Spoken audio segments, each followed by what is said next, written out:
कोशिश ये होती है कि ऐसी जजमेंट दें जिसमें एक तो ये जल्दी हो। अभी एक और बड़ा ट्रेंड था कि ये आप यहाँ से पॉलिटिकली मोटिवेटेड या किसी उसकी वजह से कोई किसी की गवर्नमेंट अगर पंजाब में है, केपी में है, तो इस्लामाबाद को उन्होंने वहाँ पर्चे दे दिए, किसी की कराची में दे दिए, किसी ने बलूचिस्तान में दे दिए। ये एक नया ट्रेंड था, लोगों को उठा के ले जा रहे हैं। अभी उसमें लेटेस्ट मैंने जजमेंट उसमें दी है कि उसमें मैंने कहा कि कोई मल्टीपल FIR और जिस जगह की जुरिसडिक्शन है वहाँ पर FIR होगी। दूसरे इस्लामाबाद की वकूए की FIR न बलूचिस्तान में हो सकती है, न सिंध में हो सकती है, न और किसी सूबे में हो सकती है। और एक वकूए की मल्टीपल FIR, उसमें मैंने बार से भी असिस्टेंस दी, बार के वाइस चेयरमैन को, हाई कोर्ट बार के प्रेसिडेंट, सुप्रीम कोर्ट बार के, पाकिस्तान बार के सब लोगों को मैंने बुलाया, उनसे पूछा, उनसे असिस्टेंस दी। और ऐसा फर्स्ट टाइम मेरा ख्याल है कि ये ऐसा लॉ ले डाउन किया है मेरे जजमेंट में। तो कोशिश ये होती है कि लोग जो रिलीफ के लिए आए उनको रिलीफ मिले। कोशिश ये होती है क्योंकि हमने हलफ उठाया हुआ है, हम हलफ के पास जा रहे हैं और हमने ये नहीं देखना कि मेरे सामने कोई सीनियर वकील है, कोई जूनियर लॉयर है, कोई पार्टी इन्फ्लुएंशियल है, कोई, क्योंकि हमने हलफ उठाया है। मैं कुरान पाक की आयत पढ़ के दुरूद शरीफ पढ़ के रोज़ अदालत में बैठता हूँ और मुझे और ये होता है कि रात को सुकून से नींद आए। कोई ऐसा गलत भी हो सकता है, इसीलिए इंटर कोर्ट अपील है, इसीलिए हमारे सुप्रीम कोर्ट में अपील है। गलती भी हो सकती है, इसीलिए अपीलें रखी गई हैं। सुप्रीम कोर्ट में भी आगे रिव्यू होता है सारा, लेकिन जानबूझ के डेलिबरेटली अगर मैं समझता हूँ कि कोई जज गलत फैसला करता है तो उस पर अल्लाह का कहर ना करो, क्योंकि ये अल्लाह का एक बहुत बड़ा एक इंसाफ का हमें मनसब संभाला गया है। और इंसाफ अगर हम किसी को नहीं दे सकते तो फिर अगर हम अपने हलफ के ऊपर नहीं चढ़ सकते तो मैं समझता हूँ कि ये बहुत बड़ी बदयांती होगी। तो इसलिए हम तो कोई उस फटे से, आप सब बार बार को पता है कि इस्लामाबाद की कचहरी में मेरा एक फटा होता था, उससे हमने वकालत शुरू की, उसी से बाहर के ओहदों पे आए, उसी से। और ये भी मैं आपको कहता हूँ कि किसी ओहदे के लिए मैंने कभी कोई सिफारिश नहीं करवाई। कोई शख्स ये नहीं कह सकता कि प्रोसिक्यूटर एडवोकेट जनरल बनने के लिए, डिप्टी प्रोसिक्यूटर जनरल बनने के लिए या डिप्टी अटॉर्नी जनरल बनने के लिए मेरे पास CV लेकर आए। मैं चैलेंज करता हूँ कि कोई बंदा आपको ये नहीं कह सकता।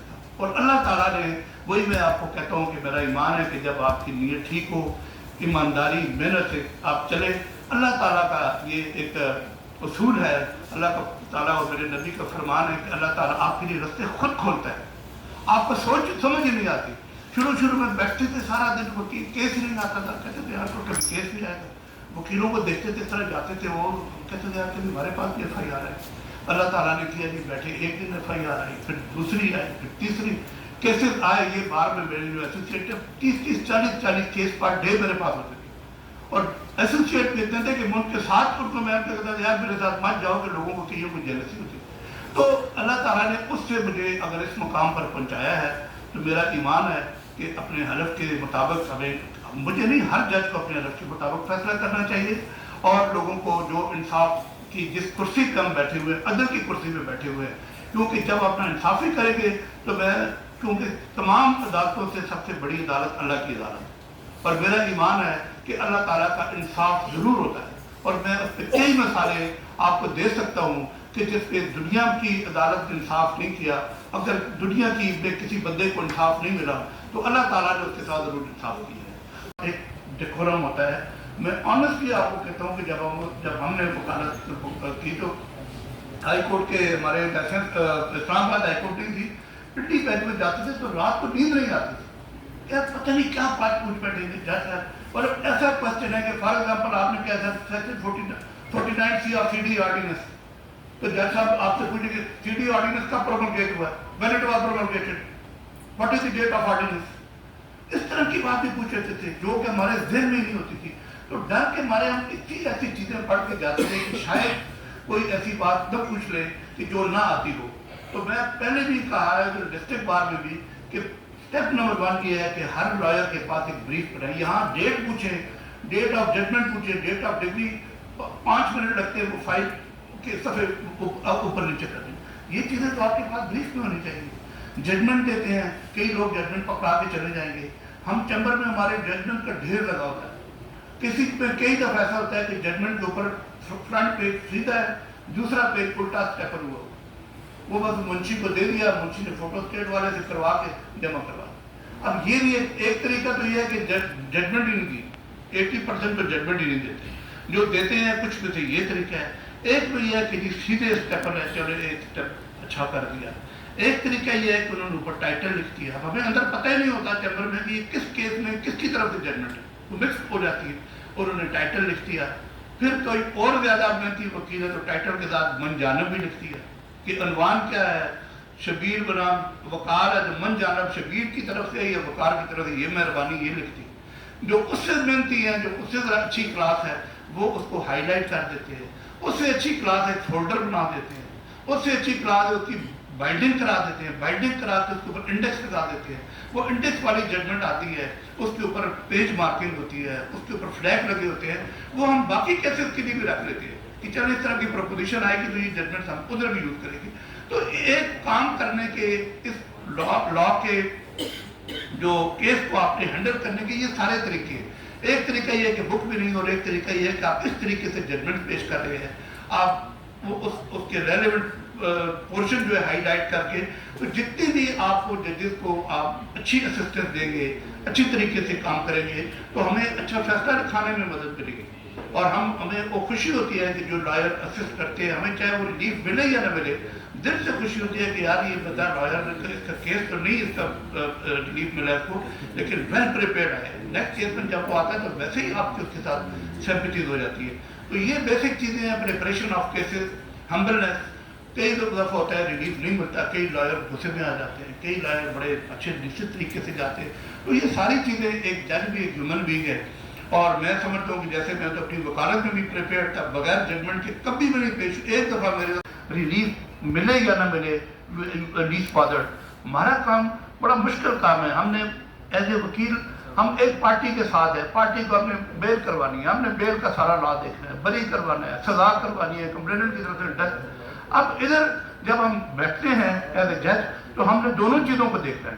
اب ڈیتھ سینٹینس ہے, اب یہ دیکھنا ہے بندے کو پھانسی لگانی ہے کہ بری کرنا ہے. اب ادھر بھی پڑھنے ہوتے, کئی دفعہ رات کو نیند نہیں آتی کہ غلط فیصلہ نہ ہو جائے, بے گناہ بندہ بری نہ ہو جائے, بے گناہ بندہ سزا نہ ہو جائے, اور سزا یافتہ بندہ بری نہ ہو جائے. تو بہت بڑا, میں سمجھتا ہوں کہ ہمارے دل کے اوپر اس چیز کا بوجھ ہوتا ہے اور مشکل کام ہوتا ہے. آپ لوگ جب گھروں میں چلے جاتے ہیں تو ہم رات تک بیٹھے رہتے ہیں. میں جب وکیل تھا تو میری اب سب کی روٹین ہوگی, کورٹ سے جانا, گھر جا کے لنچ کرنا, لنچ کے بعد نیپ لینا, نیپ لینے کے بعد F9 پارک میں واک کرنا, شام کو اپنے آفس چلا جانا. تو میں نے سر اپنے استاد سے پوچھا, سردار اسلم صاحب سے, وہ لاہور ہائی کورٹ کے جج تھے, میں نے کہا سر آپ کے کیسی لنچ کی کیا روٹین ہے؟ کہتے ہیں بیٹا میں تو صبح جاتا ہوں اور میں تو شام تک ادھر 3, 4, 5 بجے تک کورٹ میں, اور اس کے بعد چیمبر میں, اور رات کو گھر جاتا ہوں. میں کہ سر آپ لنچ نہیں کرتے؟ کہتے نہیں. میں کہ نیپ نہیں لیتے؟ کہتے نہیں. میں کہا سر دن کو کوئی ججوں سے, وکیلوں سے کوئی گپ شپ لگاتے ہیں؟ کہتے نہیں, پارٹی روم میں آدھا گھنٹہ ہوتا ہے, اس کے بعد ہم اپنا, تو صبح جاتے ہیں اور رات کو اندھیرا ہو جاتا ہے. کہتے ہیں ہم کھڑکی سے دیکھتے ہیں باہر سورج غروب. تو مجھے آپ یقین کریں ایک انبلیویبل تھی, یار ایک بڑی کیسی یہ کام ہے کہ جس میں نہ آپ دوپہر کو آرام کر سکتے ہیں, نہ آپ لنچ کر رہے ہیں, نہ واک صبح سے لے کر شام تک بیٹھے. اور اب یقین کریں کہ وہی صورت حال ہماری, صبح سے آتے ہیں سنگل بینچ, سنگل بینچ کے بعد ٹی بریک, ٹی کے بعد ڈی بی کے بعد ایک اسٹینو, دوسرا اسٹینو, تیسرا اسٹینو. یہ بھی ہوتا ہے کہ ہر کیس ہمارا سپریم کورٹ جائے گا. آپ نے تو کئی لائر ہم نے آرگومنٹ کر کے ایسا آرگومنٹ کرتے ہیں تو اندر جاتے ہیں, فائل کھولتے ہیں, اور چیز ہوتی ہے, تب دیر از نو ریکوری, کوئی ایویڈنس نہیں. فائل کھولتے ہیں, 3 گواہوں کے بیان 161 کے لکھے ہوتے ہیں, کلاشن کو کا ریکوری میمو لگا ہوتا ہے, لیکن اس کی تو کوئی ایویڈنس نہیں ہے. اس لائر نے کیا کہا, لیکن ہم جو چیز لکھ رہے ہیں وہ ایویڈنس ہے. اور یہ بھی پتہ ہوتا ہے کہ ہمارا جو ہے وہ جو لکھا ہوا پیپر ہے وہ سپریم کورٹ جائے گا, اور سپریم کورٹ کے ماشاءاللہ 3 سینئر ججز کے بینچ سنے گا. تو ہر ڈیسیجن ہمارا ہم یہ سمجھ کے لکھتے ہیں کہ جیسے یہ ایگزامینیشن پیپر ہے, اور اس کے لیے پھر ہمیں ظاہر ہے لا کو بھی فالو کرنا پڑتا ہے, سپریم کورٹ کی ججمنٹ کو فالو کرنا پڑتا ہے, سیٹل لا کو ہر چیز بیچ میں لکھنی پڑتی ہے, کنونس کرنا پڑتا ہے.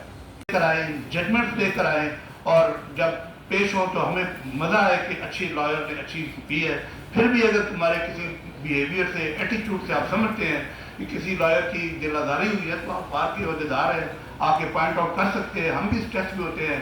آپ ایک کیس آرگو کر رہے ہوتے ہیں, ہمیں پتہ ہوتا ہے کہ ڈی بی میں آج اتنے کیسز لگے ہوئے ہیں, ہمارے سامنے لسٹ پڑی ہوتی ہے, آپ کہتے ہو یہ اتنے کیسز اور ہیں, اندر چیمبر میں اتنی فائلیں ہیں, اتنے مرڈر ریفرنس لکھوانے ہیں, इतनी अपीलें लिखवानी है, तो बाद दफ़ा हमारी मेंटल स्टेटस और होता है, उस पर किसी से शायद कोई सिविल को बात हो जाती हो या कुछ हो जाता हो, लेकिन कभी इंटेंशनली नहीं होता। तो उसके लिए आपसे कभी कोई ऐसी बात हो तो आप बार के ऑफिस बेरर हैं, आ सकते हैं, बता सकते हैं और कुछ चीज़ें इम्प्रूव की जा सकती हैं। मैं again thankful to Islamabad high court bar association for arranging this grand occasion. Thank you.